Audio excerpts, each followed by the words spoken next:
j'ai fait une grave erreur. Au lieu d'écouter ta parole qui me dit d'éprouver les prophéties, je me suis jeté, conduit par la peur. Parce que quand vous faites ça là, l'Esprit Saint est attristé. Dieu n'est pas content. Vous n'avez pas tenu Dieu pour responsable de vos choix. Vous êtes des êtres divins. Vous avez la possibilité de choisir. Et quand vous faites un choix, Dieu vous tient responsable de votre choix. Amen. Il y a 13 ans, je me suis mariée suite à une prophétie qu'un homme de Dieu m'a donnée. À l'époque, il m'avait dit que si je ne me mariais pas maintenant, je devais attendre 10 ans avant que Dieu ne m'envoie une autre personne. À l'époque, j'avais 32 ans, donc j'ai accepté. Mais quelques années plus tard, ce mariage était un véritable calvaire. Mon mari ne travaille plus, il ne fait aucun effort pour retrouver du travail, il m'a même été infidèle. Je suis tentée de divorcer car je me rends compte que je me suis trompée, ce n'était pas la volonté de Dieu. Que dois-je faire ? Ok, donc voici encore une autre belle question. Alors, il y a 13 ans de cela, elle s'est mariée, conduite par une prophétie. Le soi-disant prophète en temps lui aurait dit que si elle ratait cette occasion-là, elle allait faire quoi? Combien d'années? Elle allait attendre 10 ans. Elle allait attendre encore 10 ans avant d'entrer dans le mariage. Et elle a accepté ce mariage, sauf que maintenant, elle vit maintenant une situation difficile, un monsieur qui est paresseux, qui l'exploite, qui ne veut pas travailler, qui la trompe, qui commet l'adultère, etc. Qu'en pensez-vous? Pasteur Franck. Oui, papa. Non, moi, je ne crois pas. Et puis toi qui es en ligne aussi, il faut me répondre. Papa, je ne crois pas au mariage par prophétie. Bon, elle, dans son cas, elle fait quoi? Elle divorce? Je divorce ou bien je reste dans cette situation? Non, elle ne doit pas divorcer, puisqu'elle est déjà mariée avec le monsieur. Okay. Et de prier pour que Dieu change le cœur du monsieur. Sinon, elle ne peut pas divorcer, elle est déjà mariée. Est-ce que le monsieur l'a trompée? Elle dit oui. Elle dit, je crois qu'elle a dit un soupçon d'infidélité, non? Non, elle dit qu'il a commis même une infidélité, qu'il l'a trompé. Bon, Nabi, toi, elle fait quoi? Je veux m'inspirer d'un enseignement que maman Lily a donné où elle a parlé de Nabal et de David. Et un jour, elle disait que lorsque des femmes sont confrontées à des situations comme ça, le Nabal peut partir. Pas physiquement, mais le Nabal peut être ce mauvais aspect de ce monsieur-là qui peut partir et puis laisser la place au David. Moi, je pense que la sœur, elle a deux options. Comme le monsieur a commis l'infidélité, elle peut partir. Mais elle peut aussi décider de rester, de vraiment prier pour que le Nabal parte et que la version de David en lui soit révélée. Amen. Amen. Alors, là, est-ce qu'on peut avoir, je peux avoir le tableau dans le fond? Alors, quand il s'agit par exemple de questions du genre, mon mari a commis l'infidélité, bibliquement j'ai le droit de divorcer, mais dois-je rester ou dois-je partir? On est dans le cas des souhaits de Dieu. D'accord. Ok. Ce sera très difficile à Dieu de vous révéler une volonté. Quelle est ta volonté, papa? Que je reste ou que je ne reste pas? Alors, quand vous priez pour savoir rester dans un foyer ou pas, ou en fait, bibliquement parlant, vous avez, je dirais plutôt, il y a eu le pornéa qui a été accompli, l'adultère, la perversion, ok? Je rappelle que je l'avais déjà enseigné.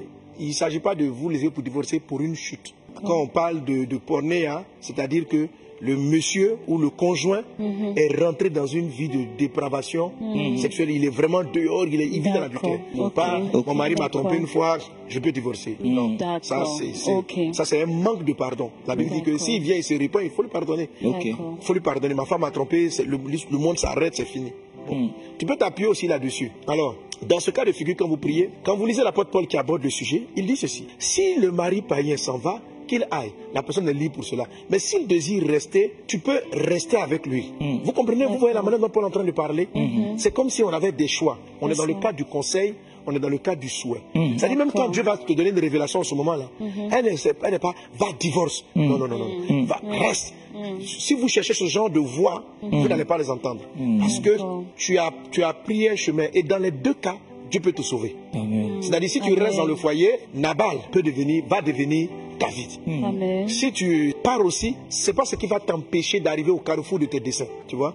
L'erreur s'est passée dans le passé. C'est-à-dire que tu n'aurais pas dû faire ce mariage. C'est ce que j'expliquais tout à l'heure.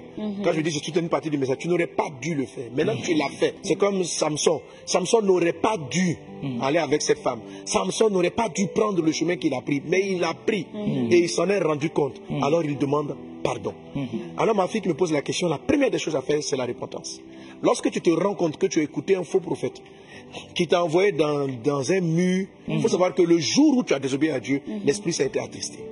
Et tu reviens sur ça pour dire, Père, j'ai fait une grave erreur. Au lieu d'écouter ta parole qui me dit d'éprouver les prophéties, je me suis jeté, conduit par la peur. Parce que quand vous faites ça là, l'Esprit Saint est attristé. Dieu n'est pas content. N'avez pas tenu Dieu pour responsable de vos choix. Vous êtes des êtres divins. Vous avez la possibilité de choisir. Et quand vous faites un choix, Dieu vous tient responsable de votre choix. Amen. Ce n'est pas le prophète qui t'a marié avec le monsieur. C'est toi qui as accepté ce qu'il t'a dit. Alors j'ai envie de dire à cette soeur, je crois que quand même il t'a prophétisé, toi-même ton cœur était d'accord. Parce que je connais les femmes, quand vous n'êtes pas d'accord là, vous mettez en doute les prophéties. Et quand vous-même vous êtes d'accord, que vous dites oui, je suis sûr que si elle ne met pas la tête du monsieur, si tu ne mets pas la tête du monsieur, tu vas dire, est-ce que sa prophétie là même est de Dieu? Parce que vraiment le monsieur ne me plaît pas. Donc, il faut te repentir parce que vous voyez, les personnes vous savez, souvent les gens ils choisissent et puis ils vont mettre tout, que c'est le prophète qui m'a conduit là-dedans. Dieu a donné à tout le monde la liberté de choisir. Donc arrêtez de faire croire comme si Dieu ne nous a pas donné la liberté de choisir et que les gens sont responsables de nos choix et de nos décisions. Tu as choisi. C'est toi qui t'es arrêté devant le maire pour dire oui. Donc assume ça. Assume et répands-toi. Assume et répands-toi.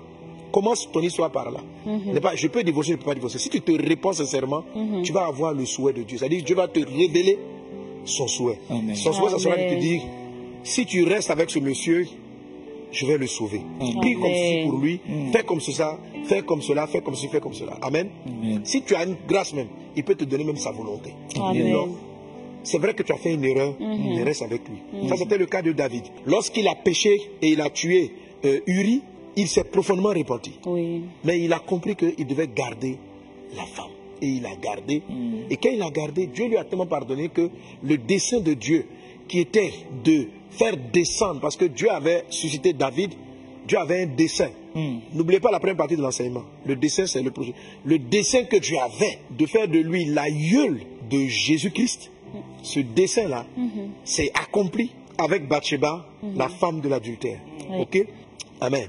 C'est pas accompli avec les autres femmes, parce que les autres femmes aussi, elles avaient leurs propres problèmes. Voilà. Il avait Michal qui n'honorait pas Dieu, ça aurait pu être elle, mais elle n'honorait pas Dieu. Je pense même que c'est la première des femmes, et puis ainsi de suite. Ok? Donc, Amen.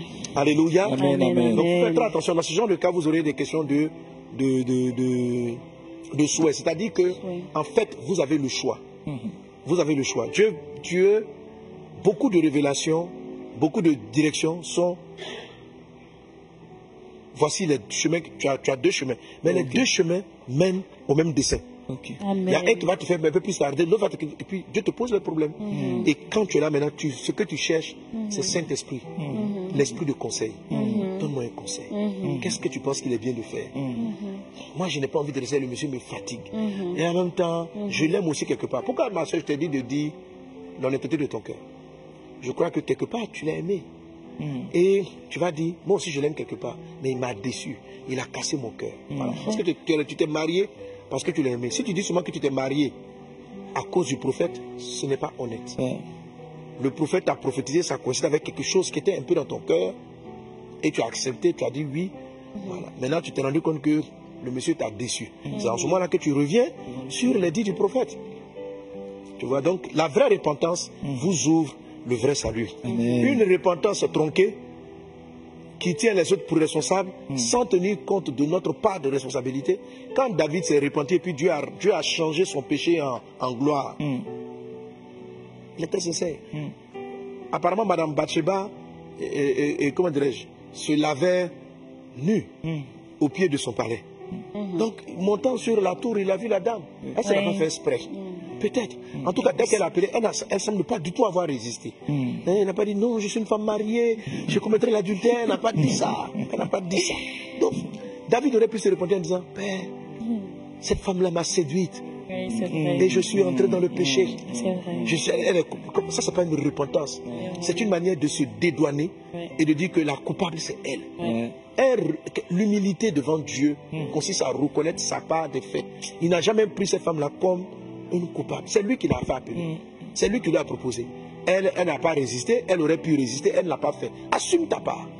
Assume ta part. C'est pourquoi vous ne devez pas vous laisser manipuler par les prophètes. Parce que Dieu va vous tenir responsable. Dieu jugera les faux prophètes pour le mensonge dans lequel ils vous ont mis, mais vous jugerez aussi pour avoir mangé le fruit interdit.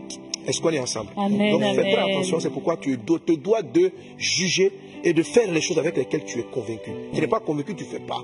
Tu n'es pas convaincu, tu ne fais pas. Jusqu'à ce que Dieu même te donne la conviction. Quand tu es convaincu, tu le fais. Est-ce qu'on est ensemble? Alléluia. Et d'ici la conviction, prends le temps d'éprouver. Donc,